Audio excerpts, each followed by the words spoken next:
Metallica's debut record, Kill 'Em All, was released in 1983 and had started the thrash metal genre, though other bands like Exodus weren't far behind with the album Bonded by Blood, and Slayer with Show No Mercy. Now, during the time, fans were wondering who the hell Dave Mustaine was and why he was on so many of the songs. Now, in today's world, it's no secret that Dave helped write a lot of the first record, but it seemed as though it was appropriate considering the album was rushed, and Kirk Hammett had only been in the band for about a month when they started the recordings. The second album was released the following year and received massive praise over the first. The songs had better production, James Hetfield had started to find his signature vocal style, and overall, the songs were more complex and had a more versatile approach. The opening title track started out with a clean guitar, which by itself gave you an indication that this wasn't just a thrash metal album, this was a Metallica album. Though the thrash metal roots are still here, there was certainly more exploration, and that is heavily due to the genius mind of Cliff Burton. Personally, I love this album. I mean, look at this. I've got the CD version, the vinyl version, and even the original cassette version. Now, some of you might be wondering what the hell is a cassette, but to the older crowd, we all know on how much these kicked ass growing up. The tapes would sometimes get a little fucked up and then you'd have to replace them, but they were convenient and they can't get scratched to shit like a CD can. You can think of this as the VHS of the music industry at the time. And if you aren't sure what a VHS tape is, then you're probably too young for this video. Now, Ride the Lightning was released in 1984, just 1 year after their debut. Something that today's bands wouldn't ever be able to accomplish, and they definitely wouldn't think to have their albums that close to each other. Now, no matter how short of a time period, it is hard to justify the band's reasoning to continue using what Mustaine had written with the band, especially when one of the songs is the fucking title track for the album. Now, this is what really started the feud and the bad blood between Mustaine and Metallica. I mean, remember, this is before Killing Is My Business and Megadeth had even come out to the public, so some people still had little to no idea on who Mustaine even was.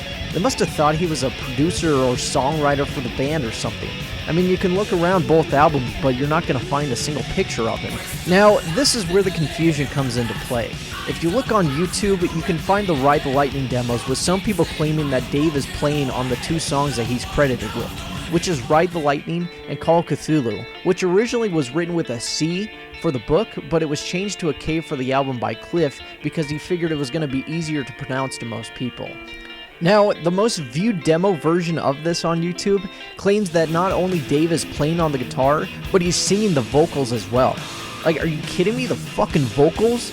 Now, you might just call it clickbait, but there are some people that legitimately would agree that Dave is singing in this, which is just simply wrong. Dave was outspoken, did a lot of talking into the microphone, which I thought was very unusual for a guy who was not singing at all. Now, if you listen to the demo version, the vocals definitely sound a lot higher than normal, which makes sense on why some people might believe that it's Dave. However, the actual audio here is actually higher pitched than what it's supposed to be. Yeah, even on No Life Till Leather, the audio is sort of messed up. It's actually about a half step lower than standard tuning. And for those guitar players, you might be wondering, well, what if they just detuned their guitars down? Though that is possible, it's highly unlikely. You can find countless bootlegs from both Metallica, Megadeth, Slayer, and Anthrax from the time where the audio is completely off. My video, Chris Poland vs. Marty Freeman, for example, the audio for Good Morning Black Friday, played by Chris around 5 minutes and 53 seconds, has this same issue. Hey, by the way, thanks for 23,000 views on that. That's amazing. Now, this is due to these tapes not having the best quality when it came to recording.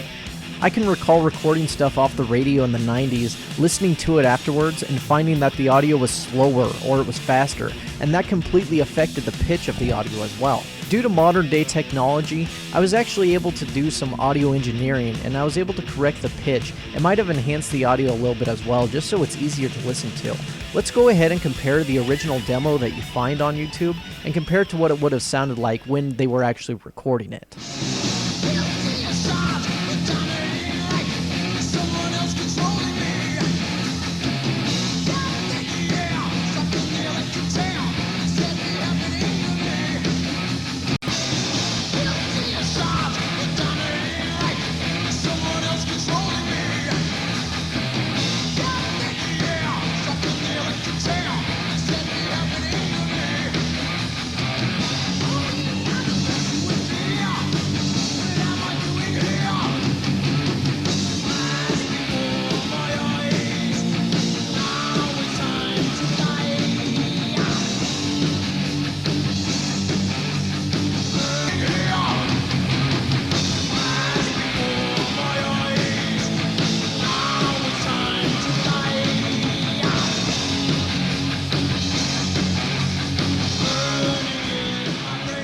Now, is there any doubt that James isn't singing on this?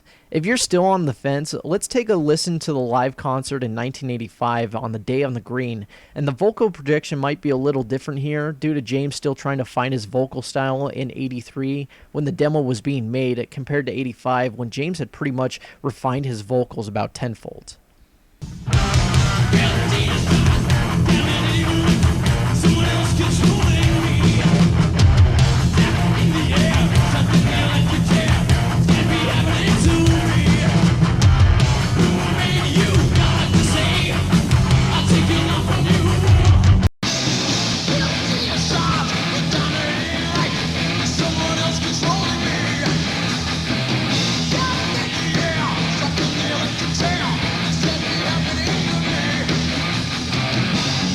Okay, so it is pretty obvious that Dave had never sang in Metallica.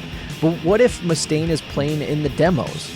Well, as mentioned earlier, these demos were recorded in 1983 from everything I've seen. However, nothing has been confirmed here. Looking through the tours, it seems that the last few shows for the Kill 'Em All for One tour had lasted all the way through February of 1984.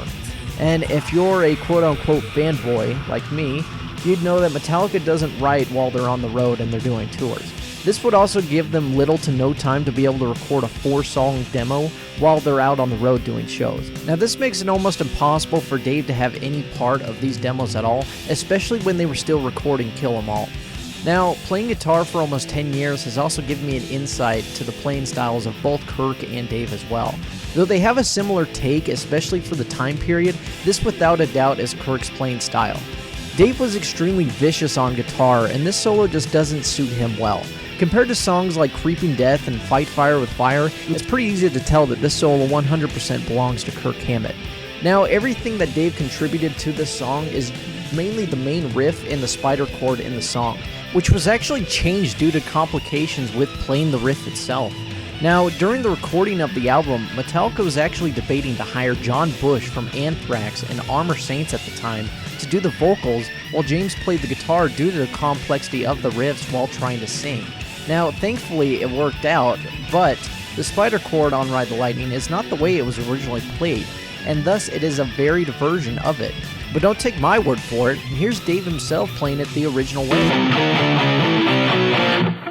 I can't remember what the name of the song was that they call it, but it was...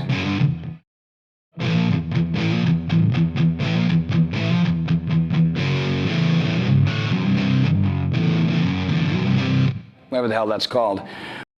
Now, it is slightly altered, but it is different, and it's something that probably only guitar players would really notice. So really, the only contribution that Dave had made to the song which stayed the same is the main riff that goes along with the vocals, and quite possibly, maybe the idea of being shocked in an electric chair. Watch Alice Cooper as he fries Dave's brains in the late 80s.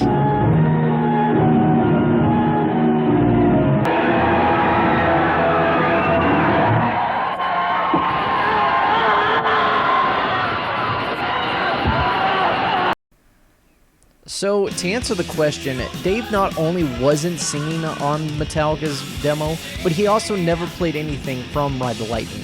Though I think it is a low blow for Metallica to continue using Dave's work long after he was gone and Metallica was already established, it certainly was a lot less material than what they had taken from with Kill 'Em All. Now, if you're interested in hearing my enhanced version of the demo, I might upload it if enough people are interested. But other than that, this has been zzzhuh, say metal up your ass.